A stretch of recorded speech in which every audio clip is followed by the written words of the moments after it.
तर नमस्कार मित्रांनो, आज परत थोडं कामानिमित्त म्हैकरला आलो होतो आणि मी म्हैकरला येणार इथे मला अभिदादा भेटणार नाही असं तर होणार नाही. अभिदादाला भेटलो होतो, तो म्हणत होता आपल्याला अर्जंट गावात जायचं आहे शाळेत TC आणायला. तर रस्त्यात ॲडव्हेंचर करत करत आम्ही येऊन पोचलो सोनाटीला आणि गेलो शाळेत. तर शाळेत मुख्याध्यापक नव्हते आणि आमचं काम काही झालं नाही. मग परत निघालो आम्ही म्हैकरकडे.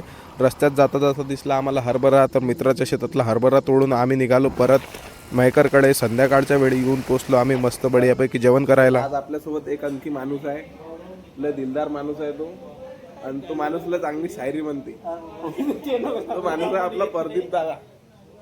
हाय प्रदीप दादा. आता प्रदीप दादा एक शायरी म्हणून.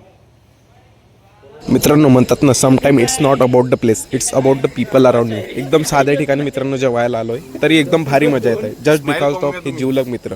आणि जिवलग मित्र सोबत आणि त्यात जेवण पण टेस्टी असलं तर विशेष गंभीर. आणि त्याच्यासोबत गव्हाची मांडी. हा हा हा हा हा हा हा.